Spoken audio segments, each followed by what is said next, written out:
Hello everybody, welcome to a new episode of the Beloved by many. Now let's do this again. Hello everybody, welcome to Banter Blitz with Jan Gustafsson. I'm Jan Gustafsson. I am the host of this program where we play Blitz games. You can challenge me to a game of chess on the chess24.com website, where if you are a premium member and you hover over my username, which is Jan, you can probably see it below this little video window, you can challenge me to a lovely game of, why do I keep saying lovely, of 5-minute chess, and then we might or might not play one. That is the format of this show, and without further ado, because I don't have a lot to say. No, I have a lot of buttons to close. Let's button up. And then, without further ado, let us get into our first jeu d'échecs, as the French say. Do they say that? Aujourd'hui. What about this guy? Are we playing this guy? Chapacapapcha? Chapacapacha. What does that stand for? Do I have to start Googling instantly? Oh, I should also have checked if the microphone works, because I didn't really check the settings. Chapaca. Oh, very hard to spell. Can I copy paste this? I'm not sure I can. I don't think I can I? Chapaca. Apacha. Doesn't seem to have any meaning known to Google. That's upsetting. Alright, then let's focus on the game. I went d5, which of course is a big mistake. Knight f3 defending the pawn is a lot safer. But sometimes you have to pass the demarcation line. After b5, I believe the best white can do is take the pawn, cb6, takes knight c3, e4, knight f3, g3, king g2. White is supposed to be a little better, but I don't like playing it in blitz, because it makes black's life a little easier. You can blitz out all these pattern moves, and we don't have to use our own brains so early. And if there's something that I love about chess, it is using my brain early on to try to figure out the intricacies and the beauty of the game.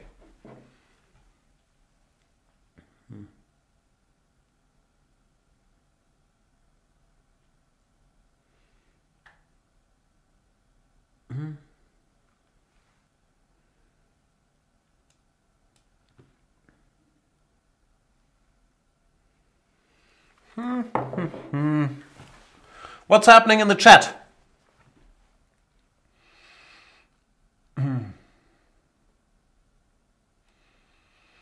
People complaining already that you don't get to play often enough? I'm doing these as often as I can. That's probably not true. But I'm doing these regularly, and I try to play games every show. But yeah, it comes with the nature of the territory that you can't play everybody all the time. I know. It is heartbreaking. It is to me as well. But I love playing a lovely game once in a while.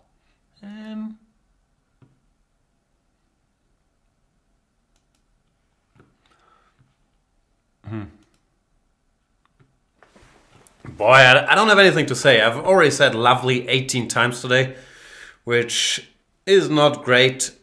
What can I tell you? So I've been back from Crete. I've been working on my dumb video series on the Italian, which hopefully I will one day finish, because it's rough territory, this gioco piano. I don't like it much. I've been watching some movies. I watched Thor Ragnarok yesterday, or as we say in German, Thor Tag der Entscheidung, which is a very weird title. Why would you call it Tag der Entscheidung, which means Decision Day? I don't know what Ragnarok means. I guess something bad, like apocalypse or something. But Decision Day just sounds stupid. We should just call it Thor. Do you say Thor or Thor? We say Thor 3. Anyway, it's a funny movie. And if you feel the need, as I do, to watch all these superhero movies for no reason whatsoever, the then I can recommend that one. It's more of a comedy, really. I enjoyed it. I had some laughs, even though I'm starting to get fatigued. Not just of Banter Blitzing. Nah, I'll never get fatigued of this.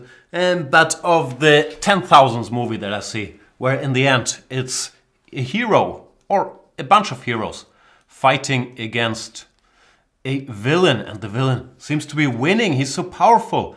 But then, in a surprising twist, the heroes come through and win the day in the event. In the end. I hope I didn't spoil the movie. I don't think I did. Anyway, that's a little annoying, but overall, it's funny, has some laughs. So, yeah. And Suki Ray is telling me, Jan, please do a blitz at a good time for Americans. But you're here, so this must be a great time for Americans. Early morning. It's like I always say, the early bird catches the worm, but the second mouse gets the cheese. Because the first mouse dies in the trap, just in case you were wondering. But yeah, I hear you. Now that I'm a family man living in the suburbs, I stopped, well, I'm still a degenerate, but I stopped having degenerate hours. I wake up at like 6 a.m. or some crazy time, and then often, yeah, I'm early-ish in the office. So not a lot of night shows, which means that not that much, US primetime friendly shows from yours truly recently. We'll see if I can find some way around that, but it's tough.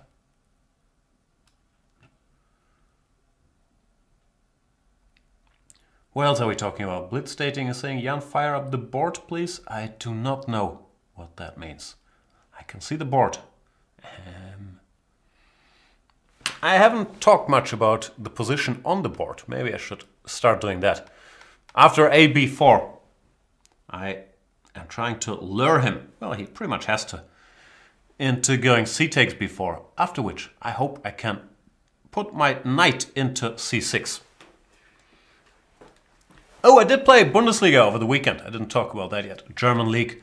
I wasn't thrilled with the results. I played on board 7 for Baden-Baden, my team, which is a very strong team. I won 1 and I drew 1 against two 2300, 330-ish players, which is not great, of course. It's not I should, but I'd be satisfied had I won both with 1 win and 1 draw.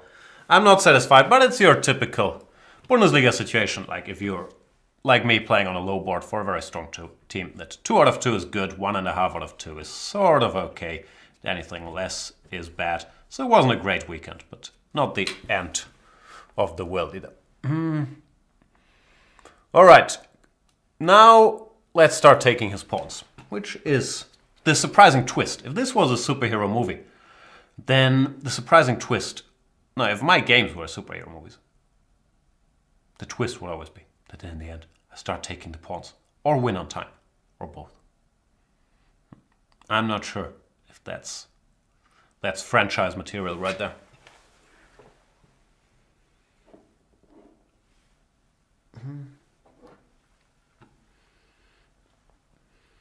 Looks like Chapacapacha is in both time trouble and pawn trouble, which is a bad combination. You either want to have the pawns all the time.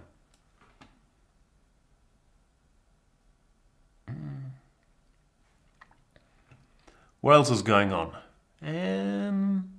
I'm sure I watched some more movies, had some long train trips. I took the train from Munich to Hamburg and from Hamburg to Munich to play Bundesliga. So... Oh yeah, I watched a movie called Wind River. It's a good movie. I recommend it. That's pretty much all the insights. I forgot what it's about, but it was visually stunning. Like there's snow and stuff. And yeah, it was one of these. What do you call this? I don't even know the genre. It's like a noir western thing. It felt very westerny at least. It was good. I like Jeremy Renner. And I thought, yeah, it was nicely done. Icy crime thriller. Can't take here, rookie 1, knight e7, knight e7, d, e. 27. Nah, there's no real reason to show off, of course. It's nice to show off, though, isn't it? I don't know. Sandra B's Revenge asks, have you talked about the Champions Showdown yet, Jan? Not much, because frankly... No, I haven't talked about it at all, because frankly I haven't followed it much. I've seen that Magnus crushed Ding Liren. Magnus, yeah, he's a monster, especially at these shorter time controls. Where's he at now? He's like 3,000 blitz rating. And yeah, it seems like he's enjoying his faster time controls more than his classical these days because, well, the stronger player tends to score higher margins in faster time controls, and there he's been very dominant. I won this game against Chapa Capacha. Thanks for the game, Mr. Chapa. And looks like we have all the features that make Banter Blitz so unique, like me being told that the stream is lagging a bit, people complaining about not getting to play. What else is there? Blitz Dating is asking, have you seen the game between Nair and Mamedyarov in Sochi? The game was incredible. What was in Sochi? It looks like I'm behind on current events. So no, I can't recall that game.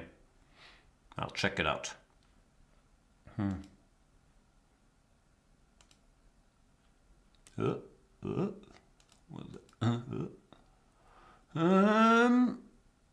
Let's play another chess game, maybe.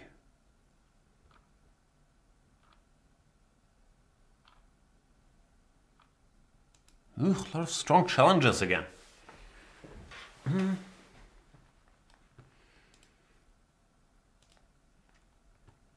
Gaston Martin.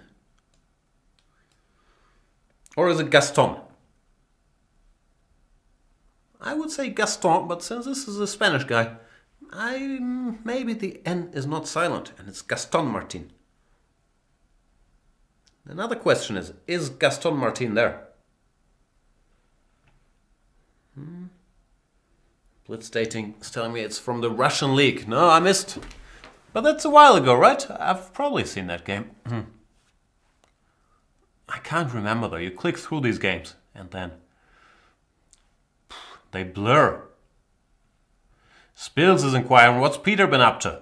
Peter's a busy man, but we're in touch and hopefully he'll come back doing stuff in the near or distant future. There's some plans in the making.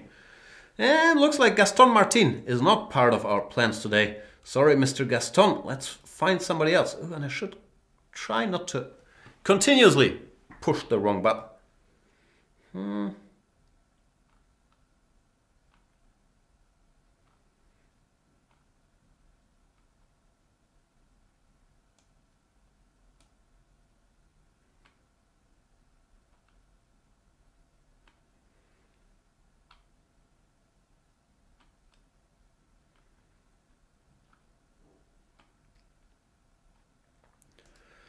What about Mr. Tavares?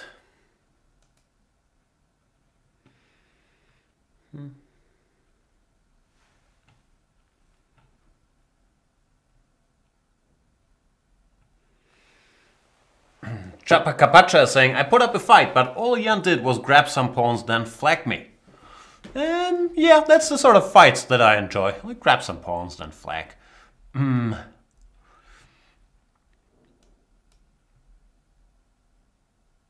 Let's see if Tavares can put up a fight. I read some questions about our dear friend Luke Van Vely as well.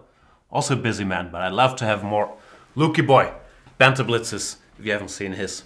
They're good. I enjoy them. Jay Elmons is asking, can Peter become the Russian #1? He's like 26 points away.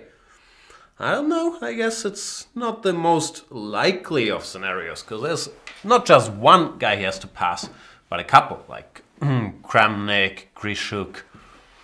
Is that it? Is he number 3? I'm not sure if he's higher rated than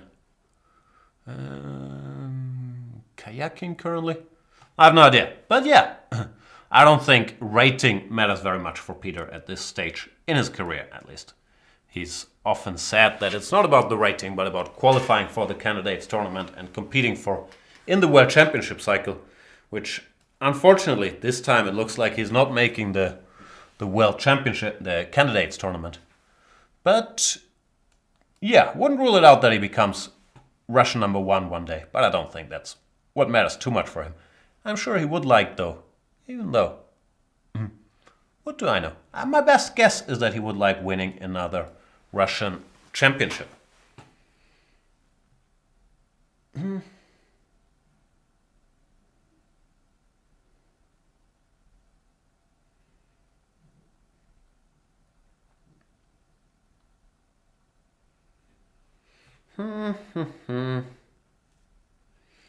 Can I take this pawn somehow?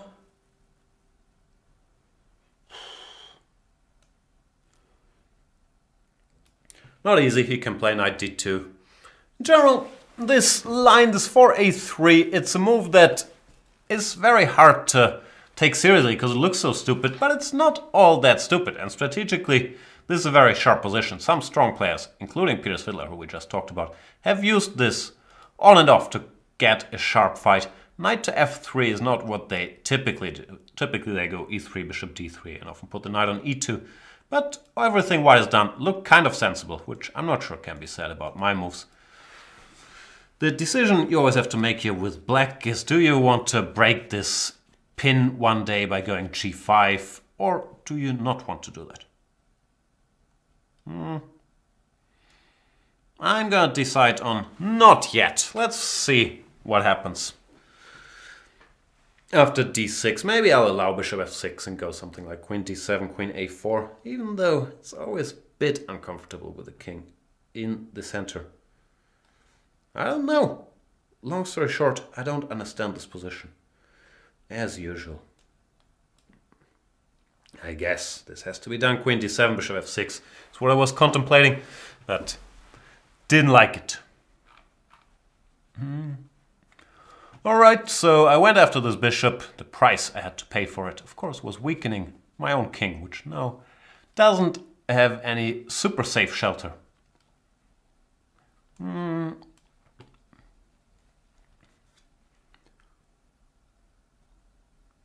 What's next? Should I put my queen here? Looks very greedy, and I have to start worrying a little bit about the, what's it called? Center opening up if he goes e4 followed by e5. So queen f6 is a bit of a half measure. I don't like that move either. Still, same conclusion. I don't get the position. I don't think I'm worse, like rook f1 was a bit of an odd move. But it's hard to figure out what to do here. Maybe h5, h4.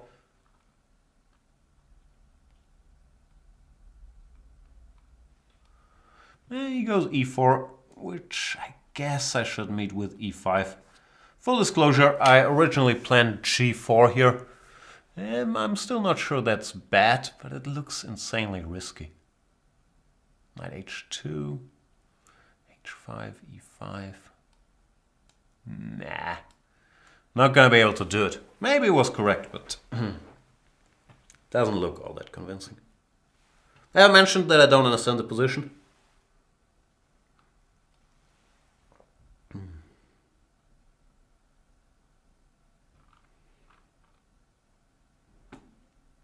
d5 feels wrong.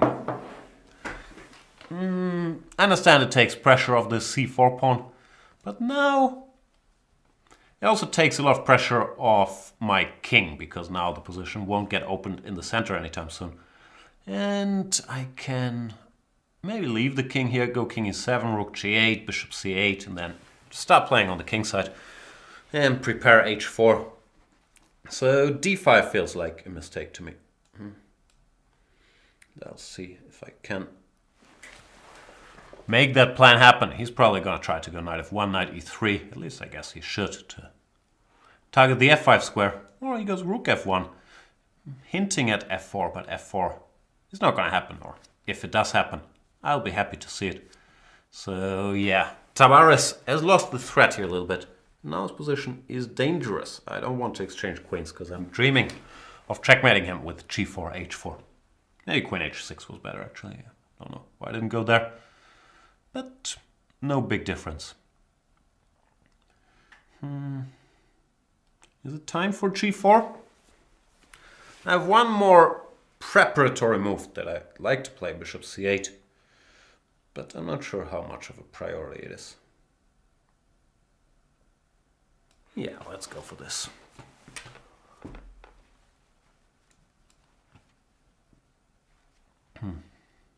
That's what I said, with the king side, with the center closed, I have a lot more freedom to annoy him on the king side. And yeah, this probably won't end well for white.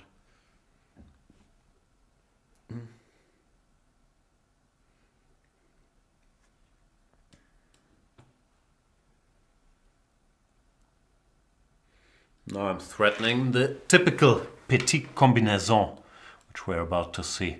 Rook h1, queen h6, queen h2, checkmate. But yeah, this was already a tough position to defend.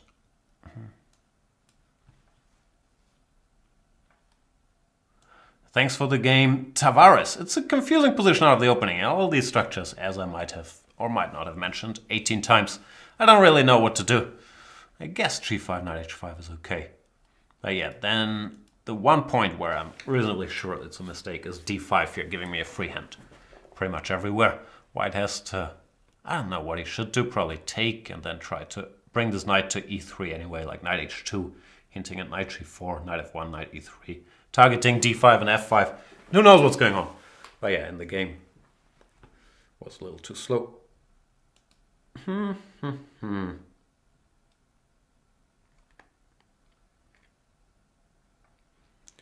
Oh, we're playing somebody from New Zealand. M1306. Am I right in assuming that the director of the movie I saw yesterday, who has a very cool name, I think the name is, what is the name? Taika Waititi? That he's from New Zealand? I think I saw an earlier movie by that guy called something Eagle versus Shark. I enjoyed that movie. It has Jermaine Clement. Arguably, is it arguable? The most famous New Zealander? I don't know. Probably people I know might not be the most famous New Zealanders. They might have other matrices for that. Anyway, Jermaine Clement, part of the beloved comedy duo Flight of the Conchords, starred in that movie Eagle vs. Shark, which I remember was a sad but funny movie. Funny, sad. And I'm not sure where I'm going with this. Mainly I'm asking if Taika, is that the name? Taika Waititi is from New Zealand. But I can probably Google it. Yep, New Zealandian. New Zealander? How do you say it? From Wellington. D5, A3, one of the main moves here. You got to take. And here, everybody at the world top is currently playing this move, castles. After knight f3, DC, queen c4, b6. We've seen all kinds of goofy lines. Kasparov experimented with this h4 business. But there's other safer lines, like bishop g5, bishop f4. It seems in general that black was equalizing here. Therefore, a bit of a roadblock for white, this whole line. Good news for M1306 is that, as usual, I cannot remember a single thing that I might have seen here or might have mentioned here in my video series. Here, knight d5 looks logical, or bishop a6, sacrificing the pawn. I honestly do not remember if this is one of these situations where you give the pawn or not. But I've seen the theme of bishop a6, and if queen c7, queen d5, you try to mobilize your pieces very quickly. And proof that you have compensation for the pawn.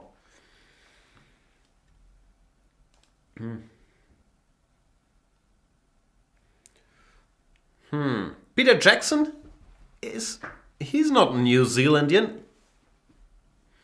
He did Lord of the Rings in New Zealand, but he's not from New Zealand. Am I wrong about this? Is Peter Jackson from New Zealand? I don't think so. I also don't think that we'll exchange queens. Peter Jackson? No way. Let's find out. Oh, I am wrong. He is New Zealandian. Wow. My apologies. He might be more famous than Jermaine Clement then. Wow. Didn't know that. I thought he'd choose New Zealand for Lord of the Rings because of the landscape. Countryside? Is that the word? Which he probably did. But he's also from that. From that. What do you call it? Do you say neck of the woods or is that offensive? No, it's just an expression, right? And what do I do here? Knight c6, he goes queen e3. Then I can play some goofy move. Like queen a2 or queen c2. Probably queen a2.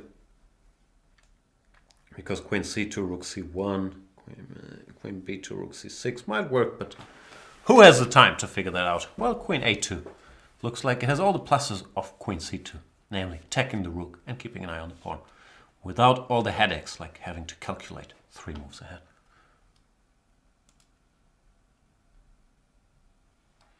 Queen e5 strikes me as a mistake because his rook is en prise and m1306 realizes what he or she has done and resigns instantly.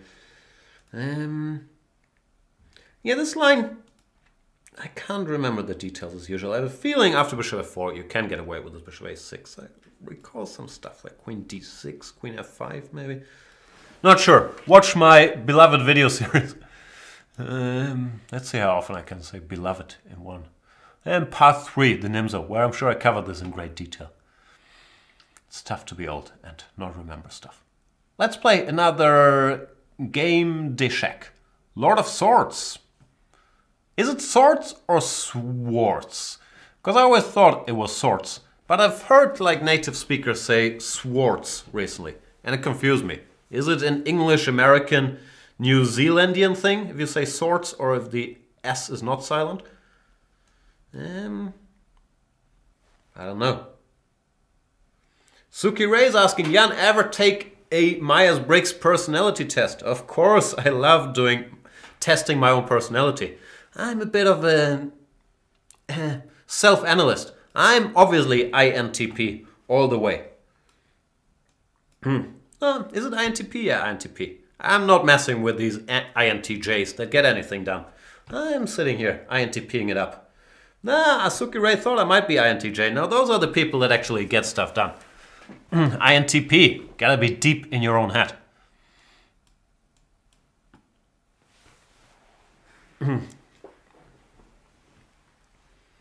Thomas Nordberg is saying, Lord of Coffee is my favorite cafe in Bangkok. I'm coming to Bangkok soon, like end of this month, I believe. I have some stuff to do there, believe it or not. So I'll check out Lord of Coffee.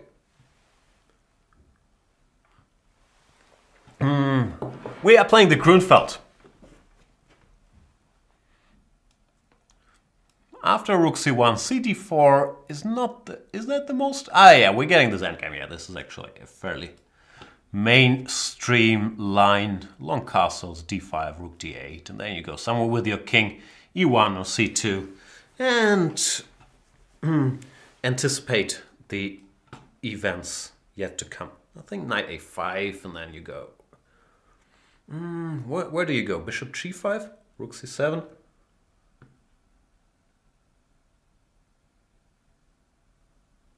Suki Ray saying INTPs are philosophical innovators, fascinated with logical analysis systems and design. They are preoccupied with theory. I'm very preoccupied with theory right here, right now.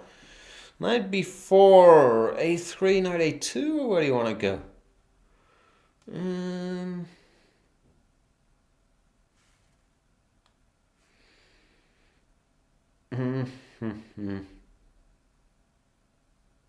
I could also ignore it and go bishop c4. I think you're not supposed to go knight b4.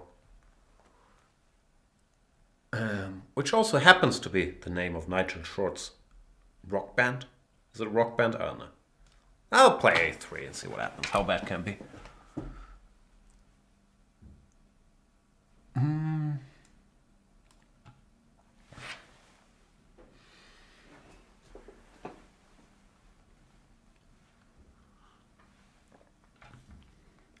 VJP seems to be an INTJ He says INTJ gets stuff done. That's why I'm sitting here watching Jan play rather than doing something productive. Yeah, I have to remind myself of that often. And recently I haven't been very good at it. Between you and me, dear viewer, that one should not only consume, but produce stuff once in a while as well. I feel like that I get more miserable, if that's possible, once that balance shifts too much into the consumerism. Consumerism, does that make sense? And what I'm saying is, if, the balance of consuming nonsense like movies or whatever, playing Plants vs. Zombies on your phone, versus doing something, once that becomes tilted too much, it's not healthy.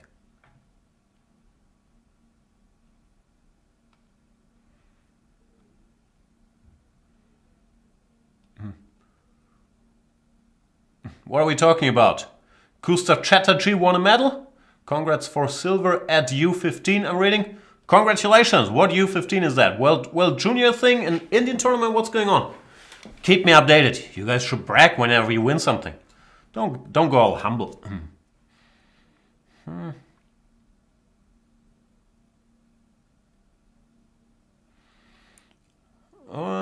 As for this position against Lord of Swords, he has to do something about this knight, because I'm threatening bishop d4, undermining support. So I guess f5 is more or less forced. Then I could think or blitz out some move, or a combination of those two. f5, if I take, knight takes d5, doesn't look all that clear, because let's remember, I can no longer castle, even if I wanted to. So what do I do after f5?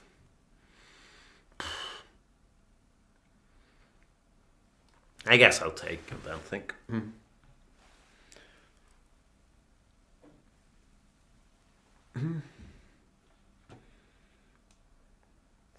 Wow, Zimba is...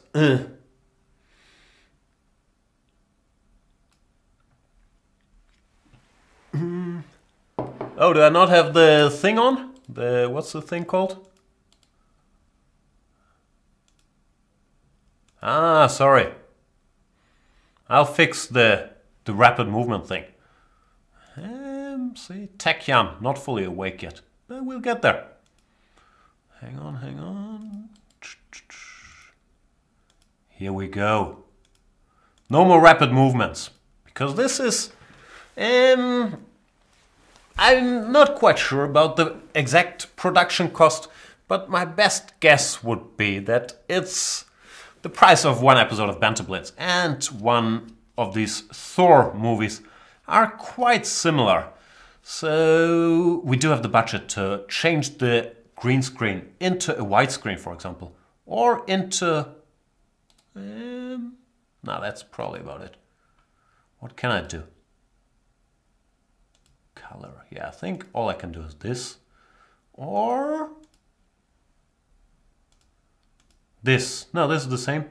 This is my favorite normal. No. Sorry. Yeah, I'm not sure if this is better really. Anyway, sacrifice. Let's call it sacrifice. A pawn for, I don't know. Positional gains.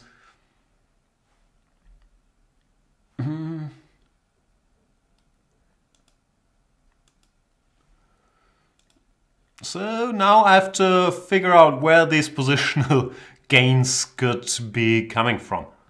It looked like it made some sense to put the knight here and have good pieces, blah blah blah, but I'm not sure if it was worth a pawn, because pawns, as you might have heard, are the souls of our game.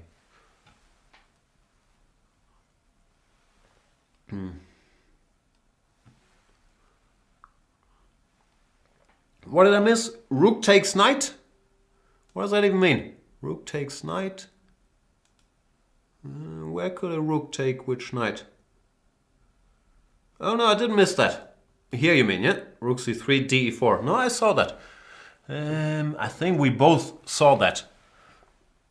I even saw it in advance, but if it's wise to have allowed that, I'm not sure. What I did miss while we're on misses is that here After rook c7, he can go rook e5, and then if rook d7, there is knight f6 or knight c5 check, which is a bit annoying. So I'm gonna have to do something else, like f3 and then f4. But, ooh, knight d6, big champion of chess tactics. Okay, you can't expect me to see such moves. Actually, you probably can't expect me to see such moves, but I did not. I thought he had to go to g5, after which I could go f4 with tempo. Well, now Lord of Swords is crushing me, sort of. What do I have to do? Knight f3? Ugh, all of this is very, very unsatisfying, I must say. Knight f7 or bishop g4. Bishop g4, I thought I can maybe go rook c7. But yeah, I'm not happy. Unhappy. Very unhappy. What song is that?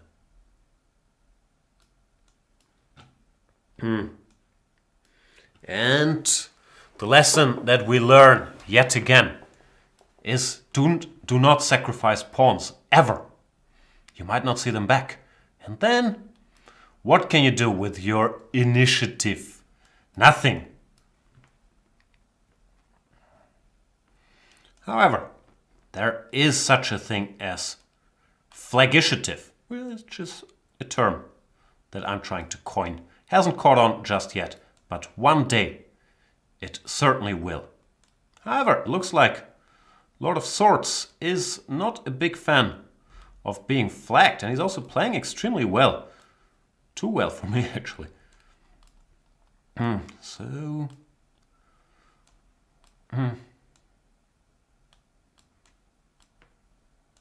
How can I get the job done then?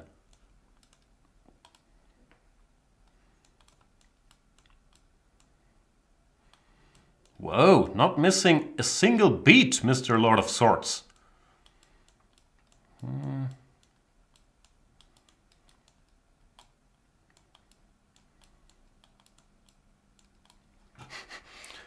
Yeah, that was, I don't know, he just played extremely well.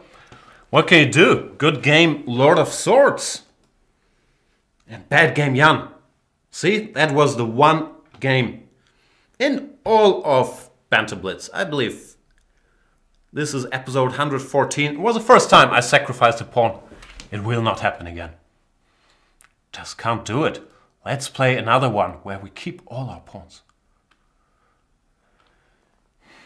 More fresh blood here, because earlier we had a guy complaining that he didn't get to play much as a premium member. And I understand the much, but I am trying to at least once play every premium member that is around. So that's always a bit of a priority for me. Let's play Mr. Robke.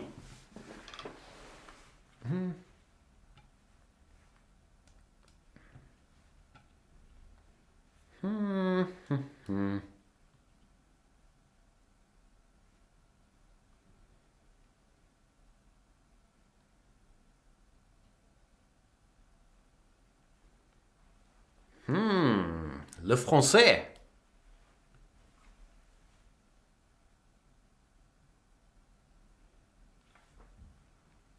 He pins me.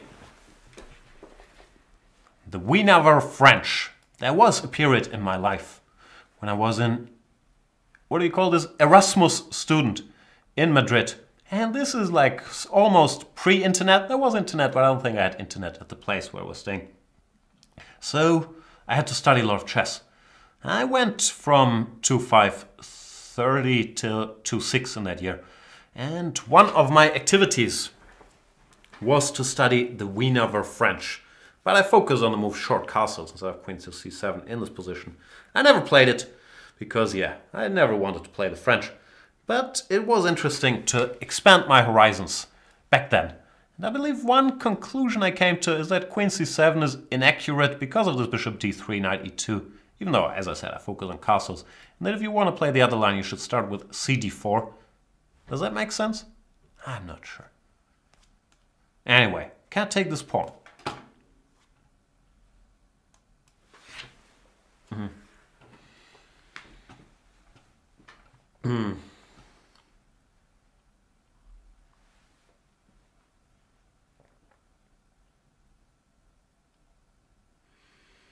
So greedy. Is this another game where I'm gonna be against my will this time? A pawn down? That'd be very upsetting. After I just promised to never do it again. See? That's how good my word is. Castle or bishop f4? Castle looks logical.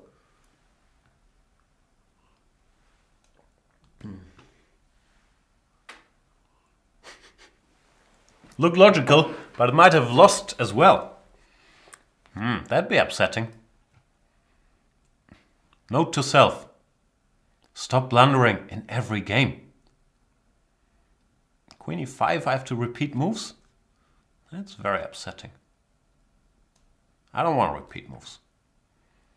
I'm gonna go to great length in order not to repeat moves. And these great lengths seem to be give a check and then go all the way back to d3. Because I needed to free a square for my queen. Not really what I had in mind, but when in Rome.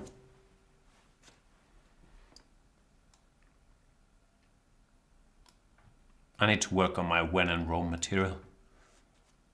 It's funny in Anchorman, but I can't really pull off any when in Rome jokes. Sadly. Yeah, I don't like my position all that much. Shall lure this rook into going to g8? I'm not sure if it's better on h8 or on g8, but lure it I shall.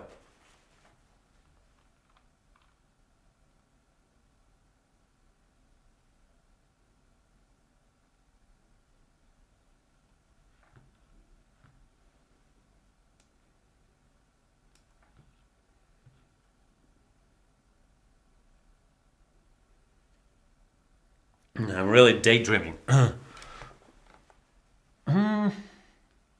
Pretty sure that going rook b1 was not my original intention. Okay, I should focus a bit so I don't get checkmated here, because that would upset me. And we all know, even though many people are telling me this, which I find very upsetting, only watch this show in order to see me start tilting after I lose a game. But yeah, I think the quality of this show normally suffers, if it can suffer at all, after I lose and go on tilt, because I don't know, my frustration normally interferes with my bantering. Should I go here? Do I have any tricks? Oh, I'm also losing on time again? Why am I losing on time every game?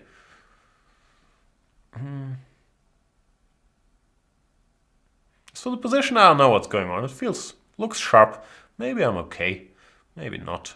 But it is very upsetting that I am losing every game on time.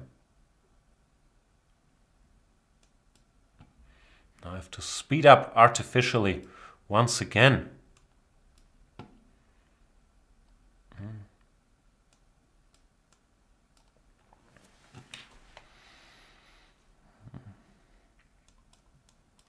I've never enjoyed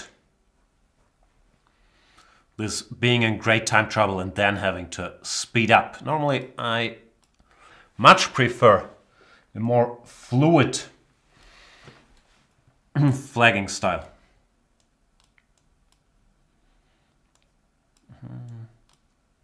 Where you just make moves at the same frequency, and then in the end your opponent runs out of time. While this, oh my god, I have 20 seconds now, I have to move real fast. Never really been my specialty. Now, was it a 3-man game? You see, sometimes I just don't notice. And then I notice when I'm down to 20 seconds, because it didn't feel like I'd spent that much time. But who knows?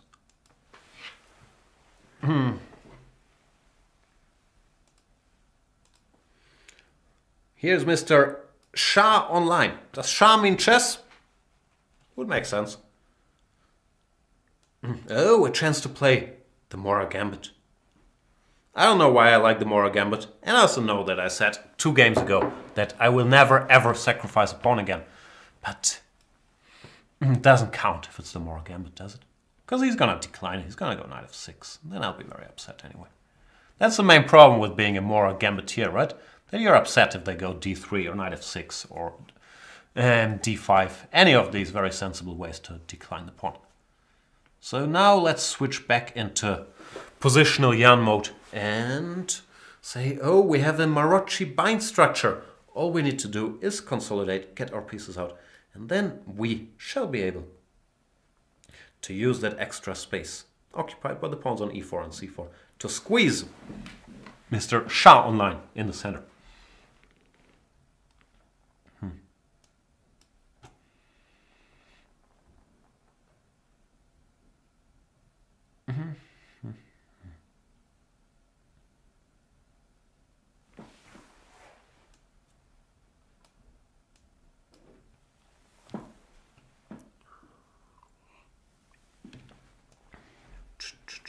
Can I do this?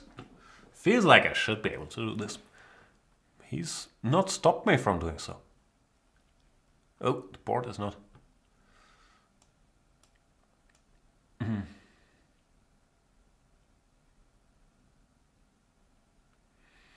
That was my point. I didn't really think it through, but normally, if you can't do something like this, just do it. King h7, knight g5, followed by queen takes g4. Looks pretty good. And another piece of advice I always give here, even though I have to admit, here it was tough. If you go king h8, you're going to lose for sure. So you might as well take on h7 and hope that somehow works out. But here after king h7, knight g5, king j, queen g4, knight e5, queen h5, it was trouble. So I can sort of understand why Shah Online went for king h8, even though this position is not a walk in the park either.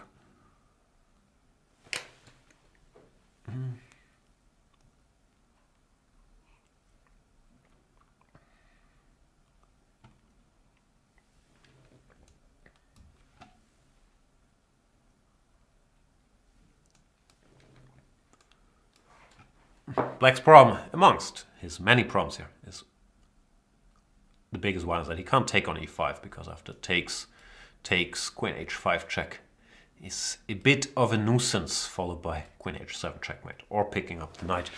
But I'm not in the mood to mess around, so queen h7 checkmate it is.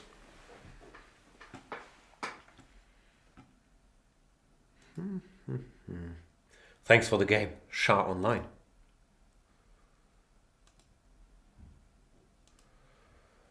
Who else shall we play?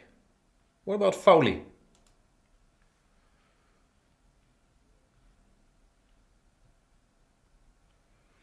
And Urfeuer points out that I do give the take on h7 advice once every Banter Blitz, which is true, but it hasn't caught on yet. Like, once every Banter Blitz, I go bishop takes h7 and people go king h8 and I win.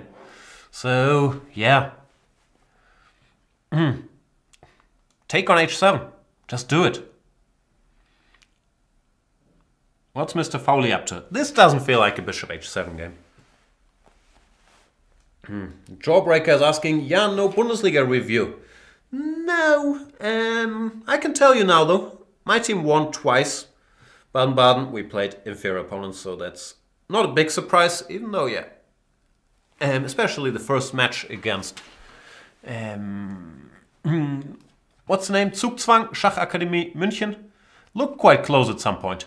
The second match, I did not catch everything off.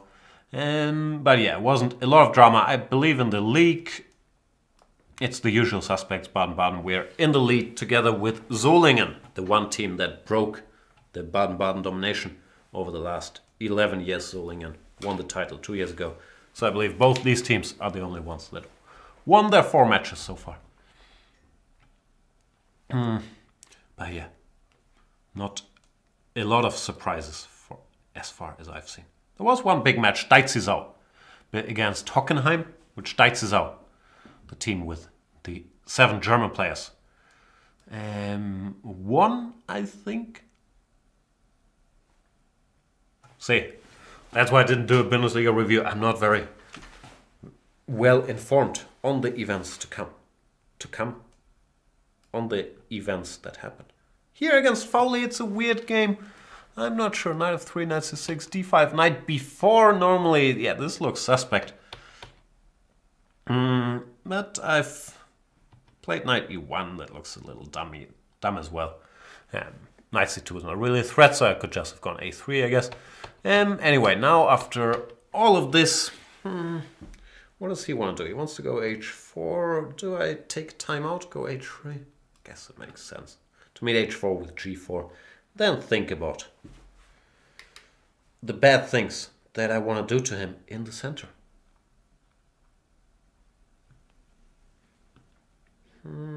h3, bit of a passive move though. Maybe queen c8, king h2, h4, then g4 you can even take. There you go, Foley, going for it.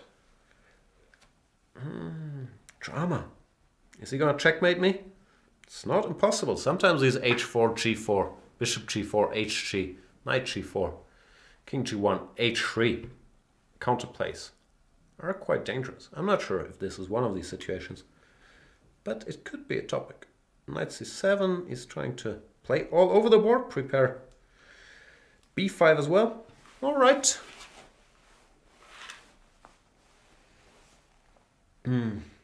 Perpetual stalemate, saying, wait, are there 7 German chess players? Bit of a surprise.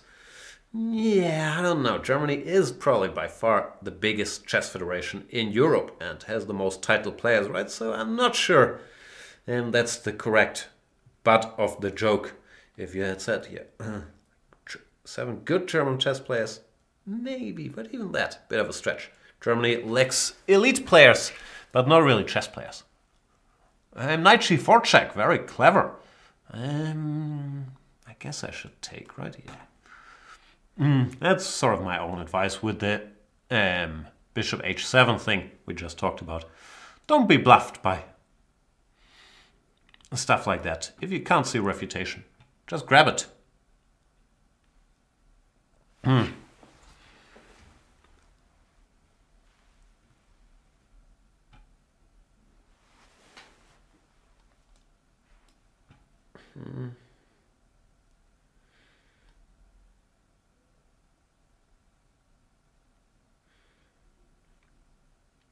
Yeah, the game is not over, but I will end up with 2 minor pieces versus a rook and a pawn, which normally, in such situations with the board full of pieces, the 2 minor pieces should be stronger than the rook.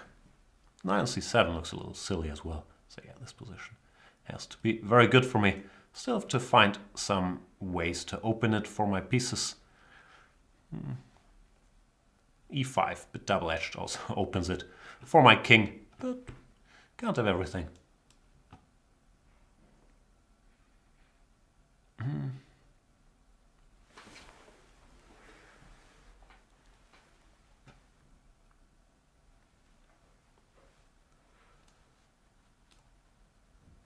And I said e6 might not be very much in the spirit of opening it for my pieces, but I literally just said, but you can't have everything, right?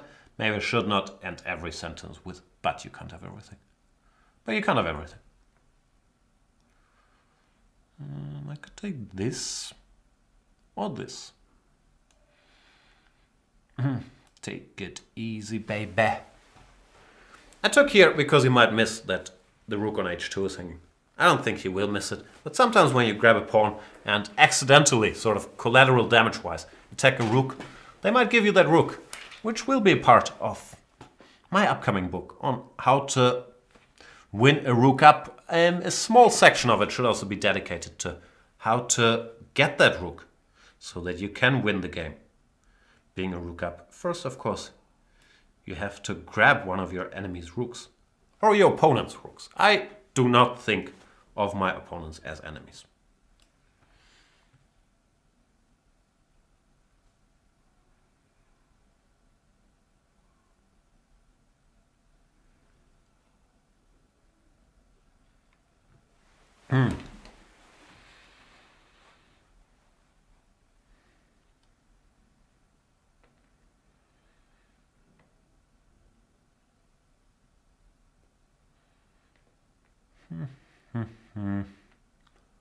Queen h7.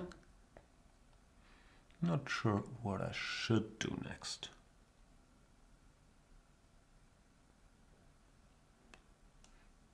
This maybe? I haven't really calculated what happens after f5. Just feels like I should somehow win after bishop e5 check. And who knows? He goes g5, targeting my poor horse on e4. Guess I should take. Could also just go away. Ugh, decisions. Let's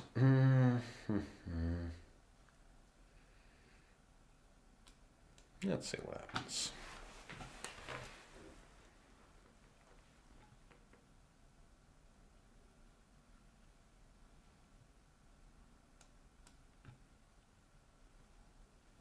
Rook g2 I don't think helps black's cause at all, really. So, once again, if you can't refute it, just grab.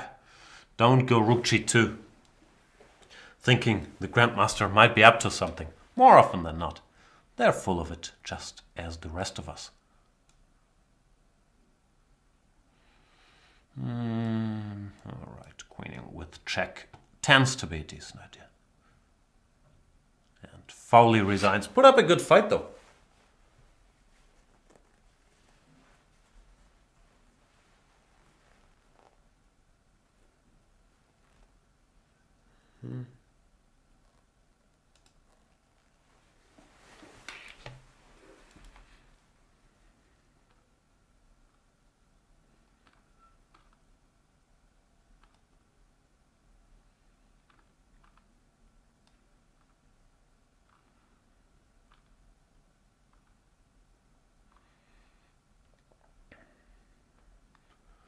Let us play against Trollolo. Trollolo? That's the last game. Or I don't know if it's the last game. But concluding my list of, or my stretch of games against people I've never played before. After that, I should switch to some more random selecting, just clicking on names.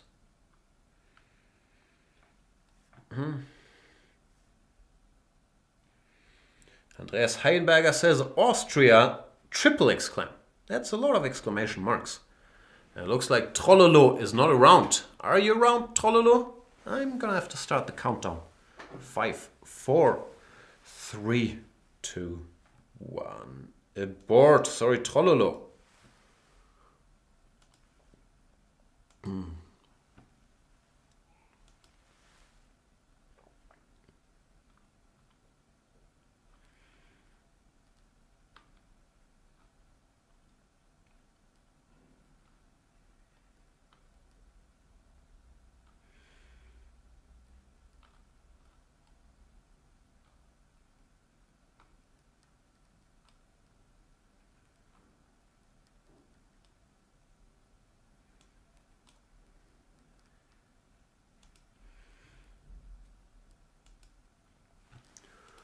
Wow, another big chess champion.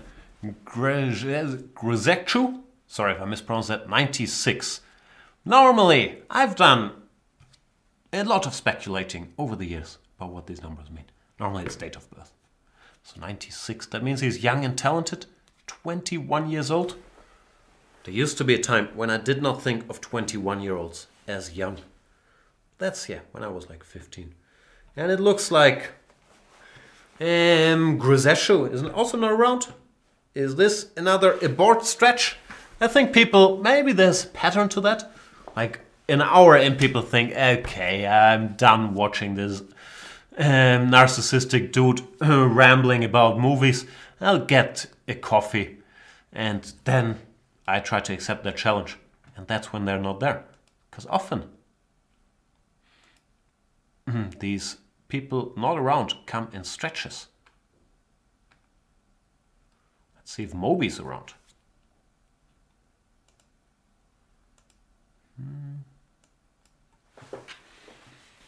Moby.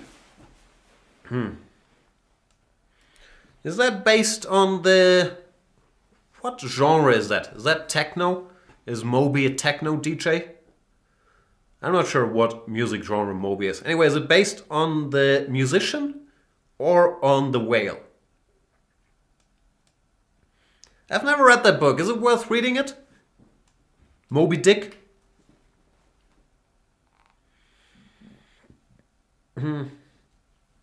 What is this line? G6. Can you go G6? Maybe I can punish that with D4, Knight G5. I don't know. Anyway, it went for this. This looks logical, doesn't it? not sure. My point is that after d5, bishop f7 wins, so he would have to take with the bishop. And now it might be a little awkward for black to finish development. Knight f6, I could go bishop h6, or even better, play f4, trapping this bishop on e5. If he goes queen h4, f4 doesn't really help.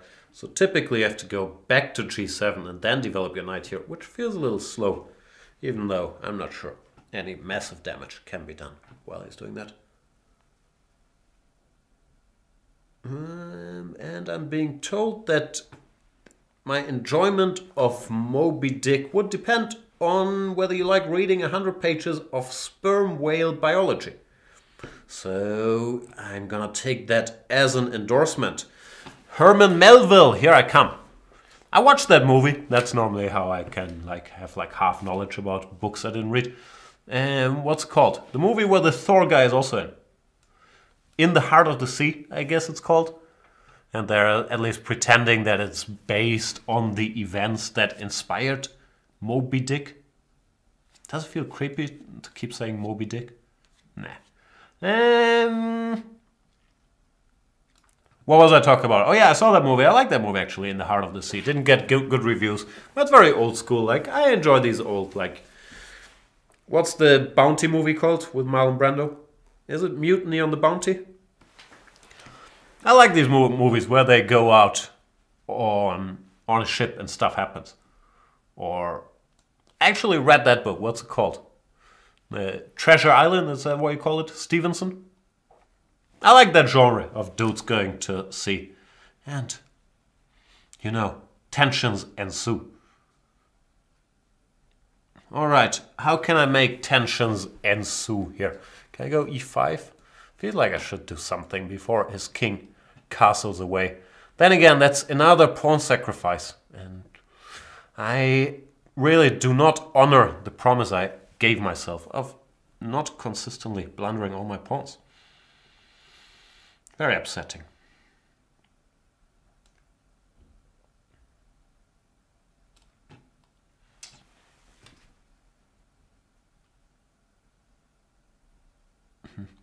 Wolfboy is asking, Jan, are you into correspondence chess? Nah, I am not. Bit slow for my taste. See, this is my type of combination. Simplifying into an equal endgame and trying to win my pawn back. And Shacho is asking if my fascination with the sea genre is because I used to be out on the sea as a youth. No, I don't think it is, but maybe, yeah. I don't know. I haven't self-analyzed that as much, but I think it's just an entertaining genre. The Treasure Island stuff, and there's some movies I wasn't so fond of. Master and Commander. I like the older ones, the purer ones, where, oh my god, we have the evil first mate, or we have the untrustworthy captain, or we have the guy with only one leg. Can he be trusted? Stuff like that. Which is not exactly my experience as a youth cruising around on the Mediterranean Sea or the sailboat. Or was it? Nah. And what is this game? I'm not sure if I'm better. B4 sort of weakens C3, which is upsetting. But it would also have been upsetting having to move the knight.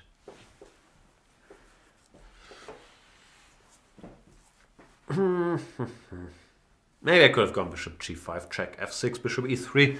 Now that I think about it, that might not run away either.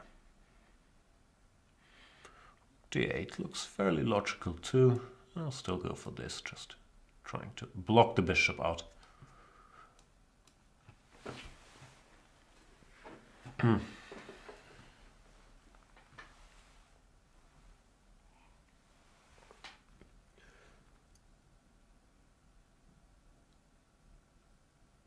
Smeshak is saying, listening to recording of another Banter Blitz while watching this live is intense. That sounds weird indeed, yeah. But maybe that's how it should be consumed. One should try to...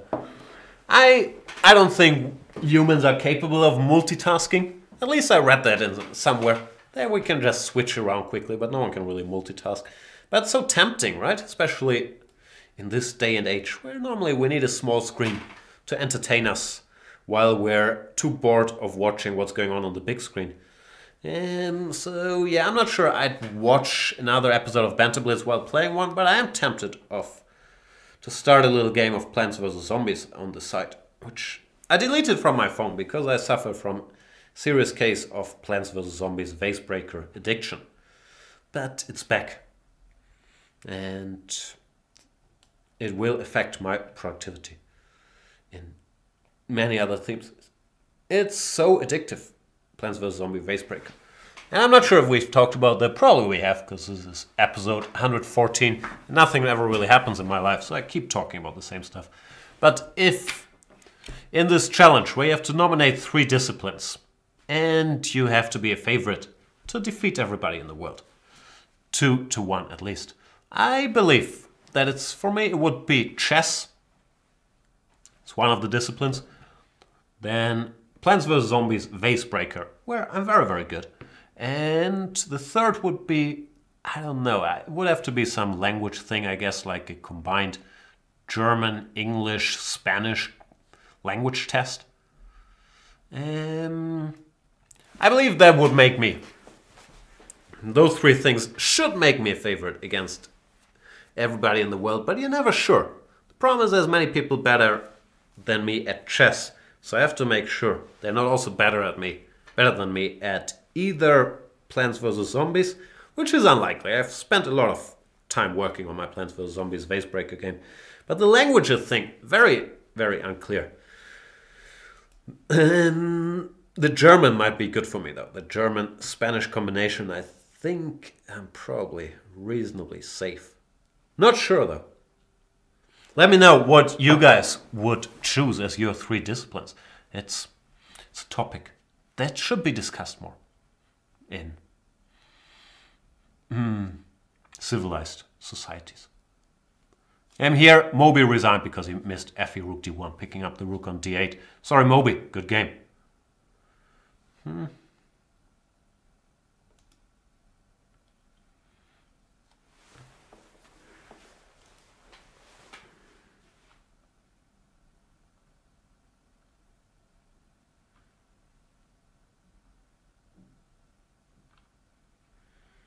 Let's play our old friend Silvo. I think I've played some bullet games against Silvo. We've played some games, right?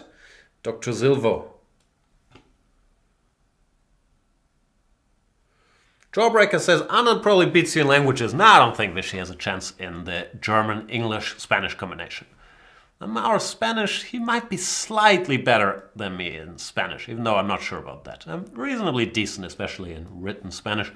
And yeah, German, he has no chance. So even if he's a tad better than me in English, no, he wouldn't have a chance.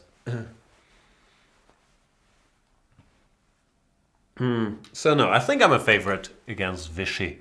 Of course, I'm a serious underdog in chess, but I would win the language thing with my 3 languages. Not saying if he could choose, of course, he'd crush me. And my best guess is he's not addicted to Plants vs. Zombies, even though you never know. This is a theoretical line, right? While I'm discussing all these important topics, Silvo blitzes out queen takes d5, and yeah, now that I think about it, after b6, I normally go bishop d3, not for this. But now that we're here, might as well continue to make moves. What do you do? Bishop b4 check. I'm going to have to put my king in the center, which is not ideal.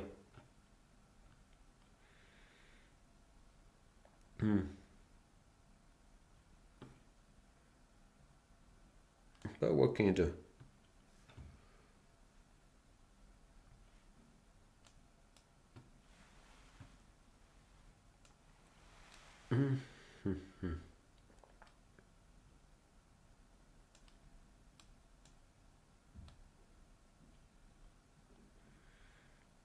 This looks like a decent position, does it not?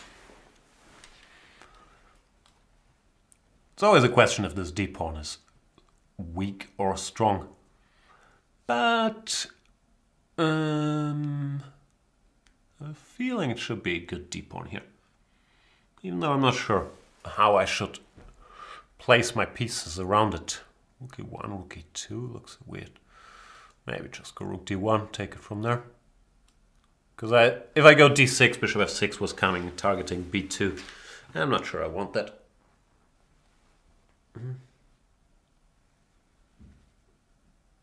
Tango with Cats is saying Skyrim topography, breaking bad trivia, and thumb wrestling.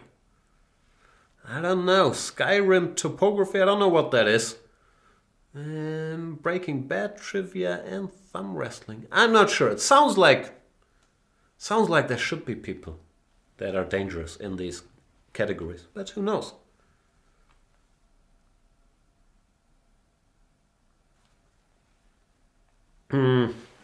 All right, what's going on in this position? I have a feeling I'm better.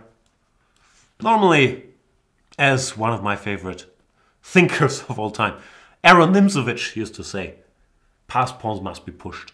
So d6 can't be too wrong, I guess. Even though maybe I could have thought about bishop c7 and then d6 to control that square in front of it. But generally this feels like a good position for white to me. Pawn is blockaded, but very deeply into his own camp. So there's always going to be ideas like rook e7 or queen e4, queen c6, queen b7. That it should be unpleasant for black to play.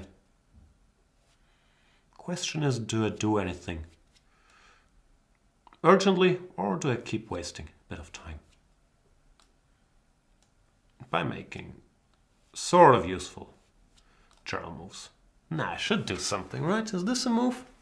I don't know. Looks tempting, because I want to go queen c6 or queen b7 or make something happen. But it also feels a bit artificial.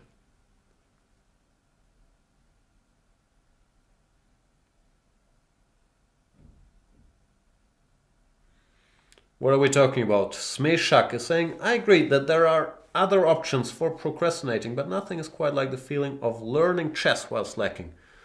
And yeah, that's the idea. Give you an excuse for procrastinating. Smeshak saying, the wire trivia, music theory and Norwegian. Once again, that is assuming that you're the biggest The Wire specialist in Norway. Because if you're not, you're in trouble already. So which season of The Wire do you think is best? Because I think the consensus is pretty much that season 4 is the best. But I've recently, I think yesterday, at least fairly recently, heard someone argue the unthinkable that season 2 is actually the best season of The Wire, which most people, me included, I believe feel that season 2 is the worst season and that they struggled getting through it, but that it's part of the voyage. So I was very surprised when I heard that argument. I should focus on this game. Knight c5, which I missed. I thought I was winning after rook d5. I could take on f7, then on f5, but no, I should just take here. Now figure out what's going on. I've been slow as well. So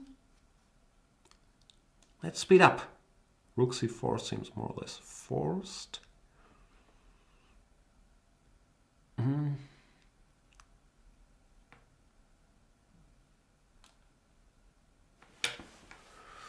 I will follow my good old theory of pushing the pass pawns. Now rook f6 wins a piece. What can I do better than that? Oh no, it doesn't win a piece. Sorry, I'm going nuts. I'm going slightly mad.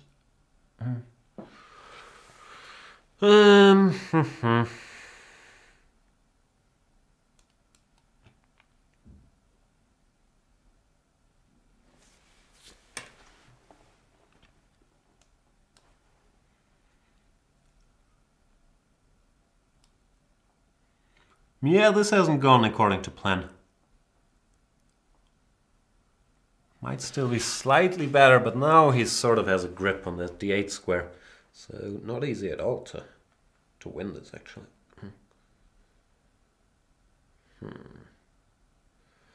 What am I supposed to do?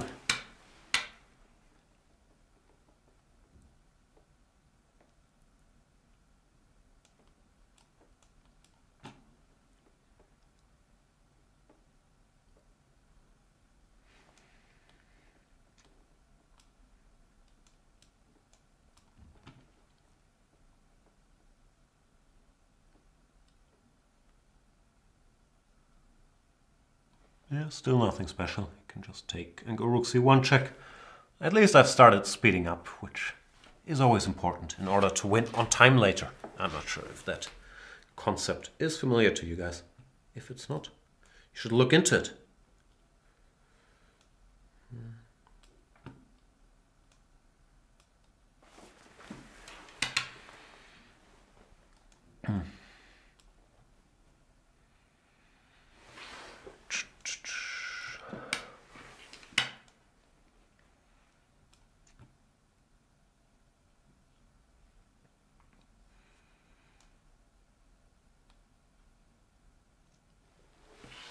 Can you do that? I thought you can't do that, but maybe you can do it actually. Is this all I have?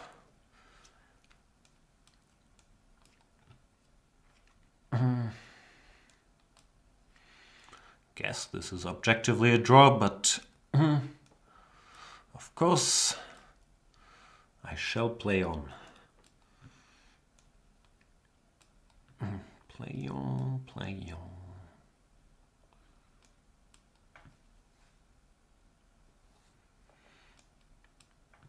Sail on, sail on, sailor.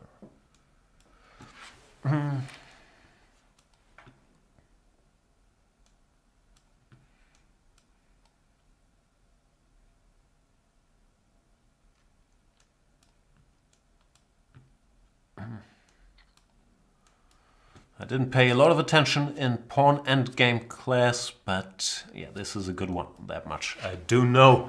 Thanks for the game, Silvo. Sorry, chat, what did I miss? Perpetual Stalemate is saying, as they say in chess, every rook endgame is a flagging chance. Could not agree more. And Sandra B's Revenge is saying, topography is like maps or something. Yeah, that's what I thought it was, but I thought, I've never said anything embarrassing on this program ever, so I did not want to self-embarrass by not being sure about topography. But yeah, I still don't know what it is. Checking the landscape? Maps or something sounds good.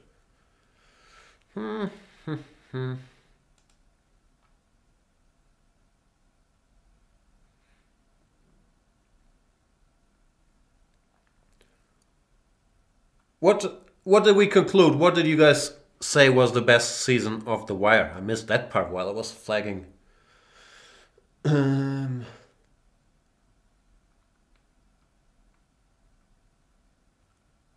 Wow, season 5 is the best. Controversial take again. Season 5 is the best, then second season. Those are the two seasons people hate most, right? They can't handle this newsroom. Season 5 and the second season. It's just... Oof, it's so slow. So yeah, I'm not sure, Smeshak.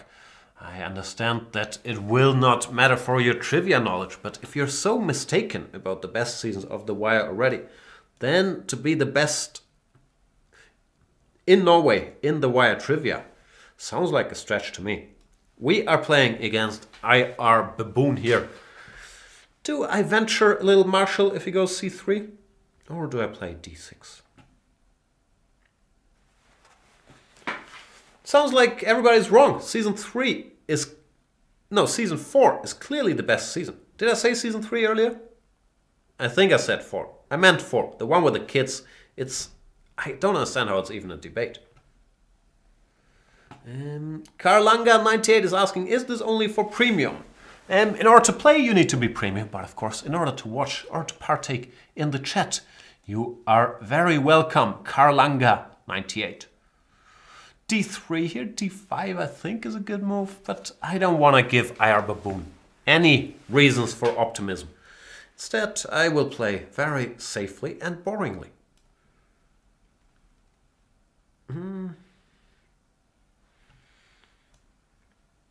Knight bd2, what am I supposed to do? Knight d8, rook e8. I'm pretty sure it was one of the two. This is the typical maneuver. You go knight d8. I don't think you go c5 actually. I think you go knight e6 and then you hope for the best. I'm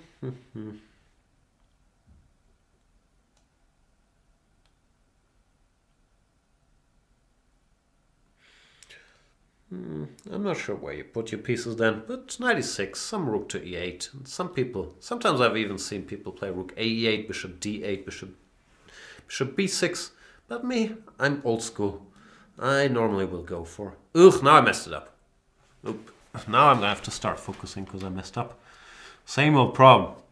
Just as I was saying, I normally want to go for rook e8, bishop f8, knight to e6. But here I wasn't quite in time to do all those things. Because after bishop f8, there is knight to... and bishop to g5, which was unpleasant. So I've slightly messed up the move order.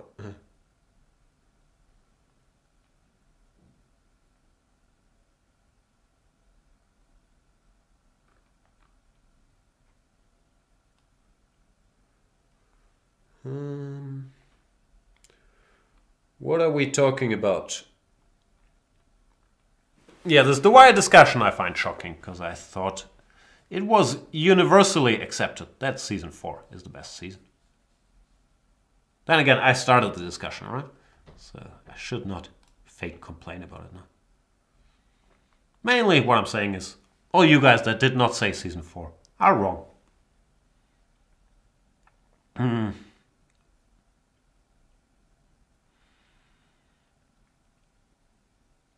As for my position, I don't like it. Knight g4, knight takes, queen takes. Looks dangerous.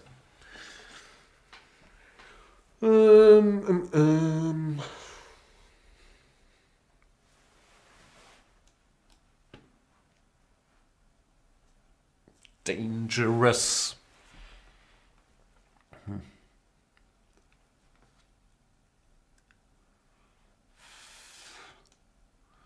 Get out the way, I guess. I've blundered too many knight h6 checks in my life. At some point, as you get older, you start knowing what you like and what you don't like, and I have decided for myself that knight h6 checks is something I don't need in my life. I'm not missing it. I've always felt awkward in knight h6 check environments, but when you're young, you're trying to be cool and you're saying, I'm not scared. I don't mind all these knight h6s. I'll come hang out with you knight on h6. But then, as you get older, you're thinking, why do I have to do this? Do I go b4? d5? Tough choice, but I guess I'll keep... It's such an ugly move to make, though. I don't know. As usual, I made my choice and then I regretted it instantly.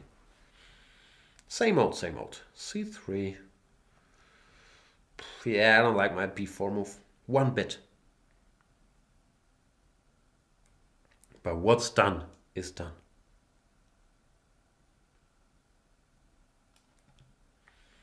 I'll double down and continue making strange moves.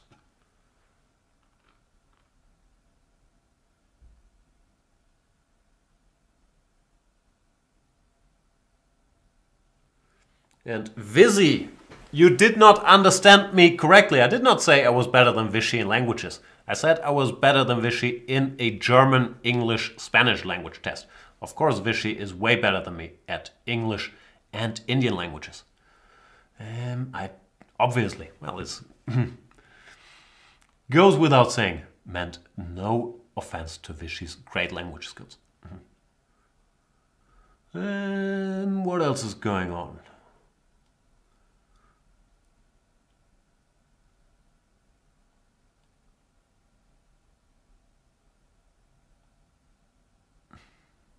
What is Mikhail J arguing?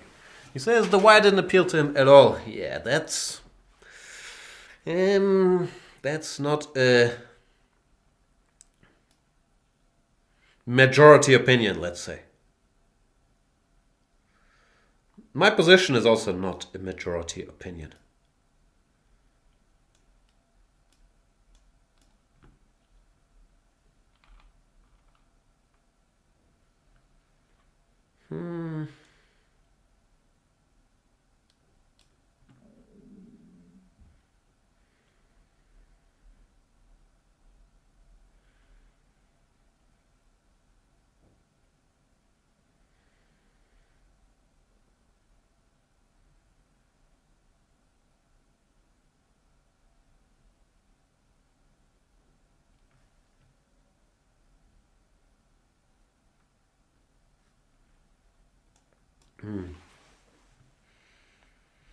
Sandra B's Revenge is asking which version of the soundtrack, I guess you mean the theme song from The Wire, people like best. I can't remember which season was, which theme. I should, once again, stop wasting time and speed up a little.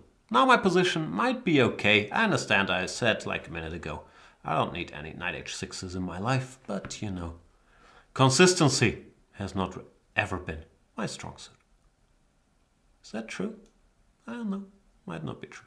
Flagging, however, always been a bit of a passion of mine. The knight on c7 is misplaced, so I have to find some route for it. Can't really think of one. Okay, might have to live with it being misplaced. A8, b6, c8, e7, a6, b8. Probably while I'm shuffling my knight around, I'll get crushed by some timely f4 here. But has not happened yet. Now the problem is, once my knight arrives on his final d7 destination, then bishop e7 becomes a bit of an issue. But the good news, of course, is that all of that will be irrelevant once I won on time. Isn't chess a great game? Oh, look at the horsey. Made quite a living for himself on h5, covering f6, touching the f4 square. Quite a career, and Iar the Baboon resigns before being taken to Flagstaff, Tennessee. Flagstaff, Arizona, right?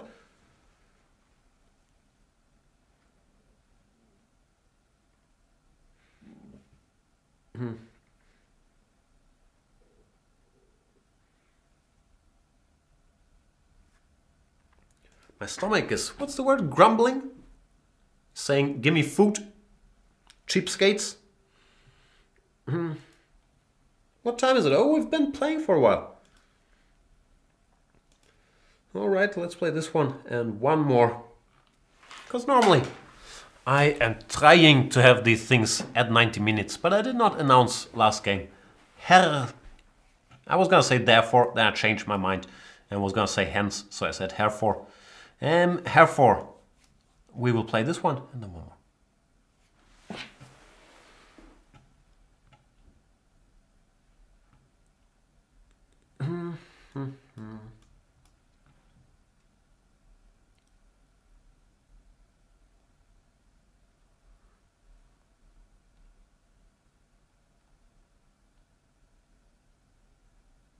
What else is happening in the chat? The Wire and Big Bang Theory? Is that what you guys are comparing? That's a weird comparison. I read this book called... What was it called? It was some book arguing about the best TV shows of all time. And there I believe Simpsons finished number 1, ahead of The Wire. Was Simpsons number 1, The Wire number 2, then Breaking Bad finished way too high. Was Breaking Bad number 3? No, Sopranos must have been number 3. Breaking Bad, I don't know if it was 4. Maybe Cheers was 4.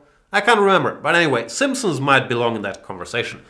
But The Big Bang Theory, even though I enjoyed it the first couple seasons, I was watching a lot of Big Bang Theory, does not belong in that conversation. especially what happened to it now, but nah. Just nah.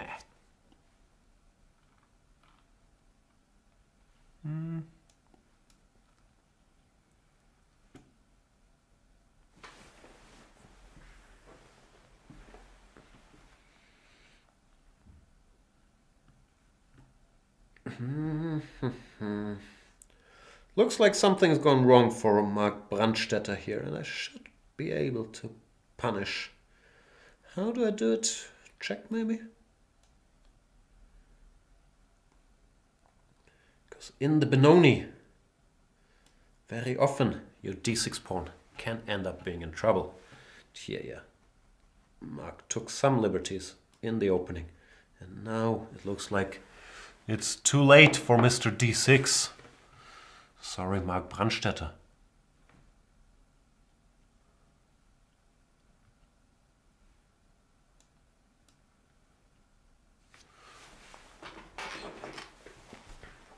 Still the TV show discussion in the chat. People praising The Simpsons. The other case that could be made against The Simpsons is that they did not go out on top, and the show has gotten worse after season, I guess, 12. But then again, can you really hold that against them? If you take Simpsons seasons 3 till 12, it's fairly unrivaled in greatness. So, yeah, I love The Simpsons, but I have to admit I haven't been watching new episodes for many years now.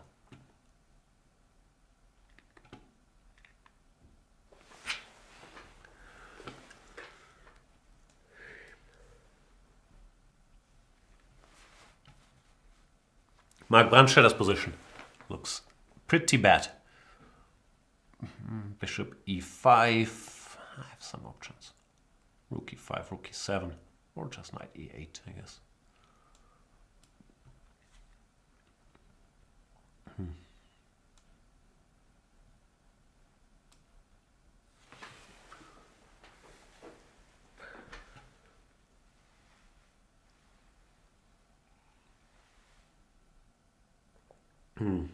Not sure I did this the smoothest way possible after queen f5. The game actually continues.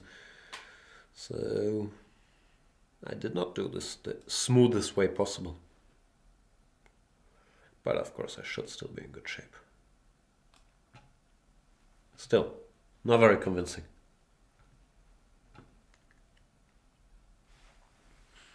Come on guys, we were talking about good TV shows and now I read in the chat Spartacus was pretty cool. What do you think of Star Trek Discovery? And Friends comes next. This is just, yeah.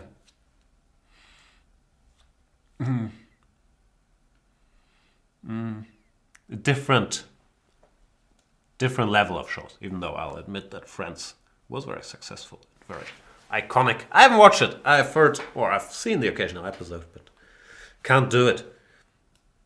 I've heard many people are binge watching Friends on Netflix these days, which I find odd. But there are many choices out there. Can I win that rook? I wouldn't mind having that rook.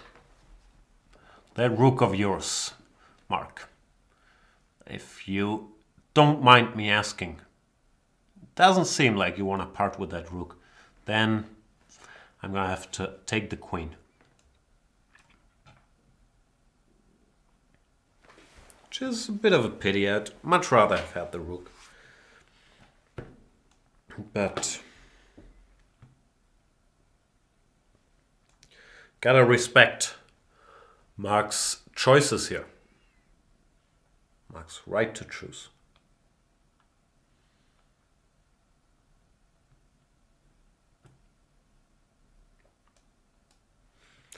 Mikael J is saying we have to find something fun now that you've stopped sacrificing pawns. I agree, and I'm all for talking TV shows, but does like Star Trek Discovery, does that even qualify as a TV show?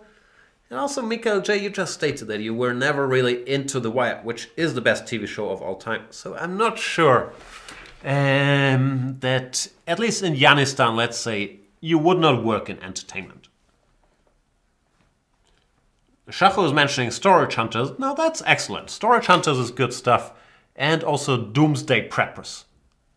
Doomsday Preppers is a fantastic show. But now we're going into the trashy. Like before it was a conversation about blah blah blah artistic achievement.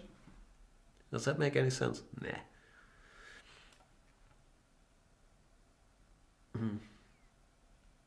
Drawbreaker saying Deadwood was good. Yeah, that's one where I'm questioning my own judgment because I wasn't really into Deadwood. But most people that consider themselves experts on the topic rate Deadwood extremely highly. So, yeah.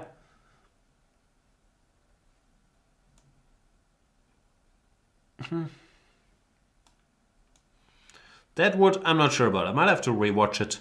I like what's his name? Ian McShane. But I never really got into Deadwood.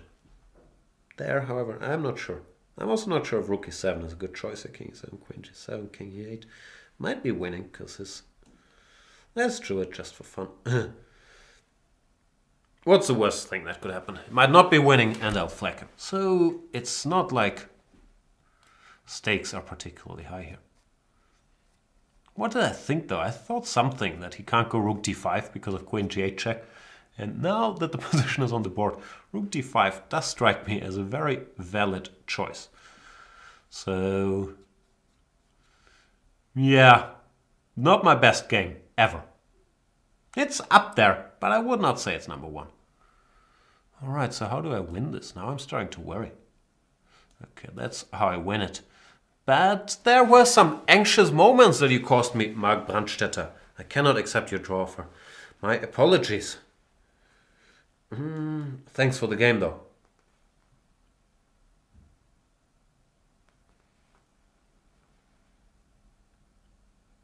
And Smeshak is wrong again. Smeshak was earlier wrong about the best season of The Wire, where he said that it was season 5, which no one's ever argued. And now he's saying that Seinfeld is the best sitcom ever. I agree Seinfeld outrates Friends, but in my world at least, Curb Your Enthusiasm eats Seinfeld for breakfast. I don't think it's particularly close. It's what Seinfeld... Yeah, Seinfeld on steroids without, cable, self-censoring. It's so much funnier than Seinfeld in my opinion, which, as we all know, is always right. So, sorry to tell you, Smeshak, you're wrong again.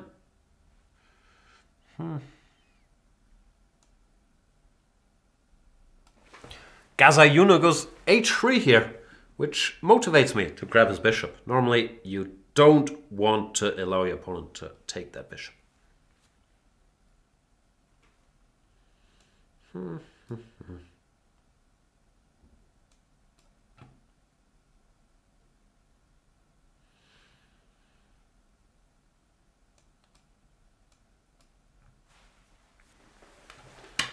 Do you respect bishops, Gazayuno? If I go g5, will you take it?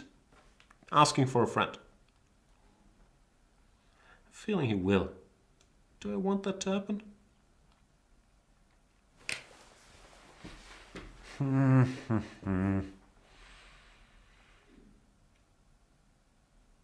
It's risky. Risky business. Might just be bad for me too. Ugh. All these problems.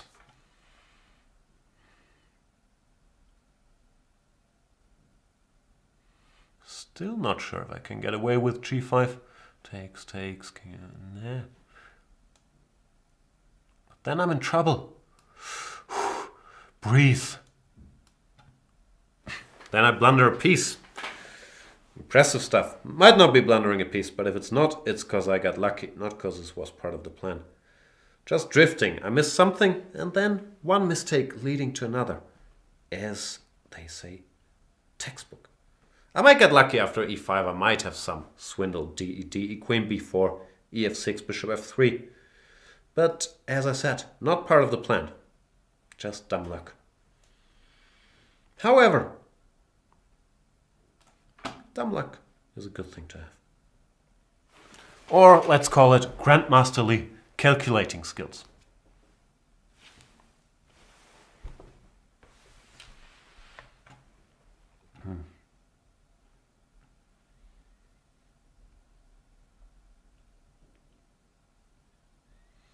Jay Elmans is saying the new season of Curb started slow, but has been finding some form lately. Yeah, the first episodes were not at the level of the better seasons of that show, to put it mildly. I love Curb so much. I'll forgive them for anything.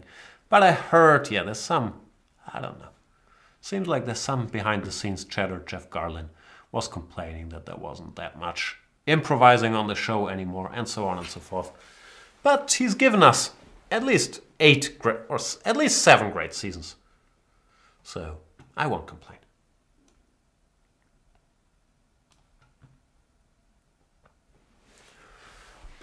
Gaza Yuno is probably complaining, thinking this moron blunders a piece while he's reading the chat, and then he gets lucky and has his queen b4, bishop takes f3. You know what? I have nothing to say in my defense, Gaza Yuno. You are right.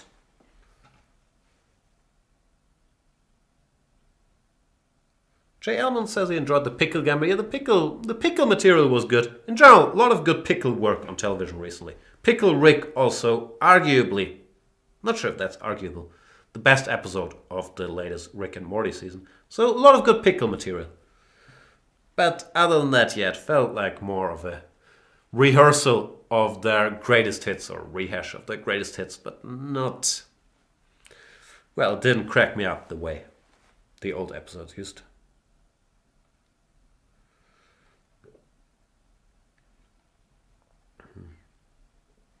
Yeah, of course, it becomes tougher and tougher to revolutionize conversation the way he's done it time and time again. Stop and chat. What else are we discussing? Mikhailo Granik is asking, guys, what's your favorite late night show? I think I'm a Jimmy Kimmel guy. Yeah.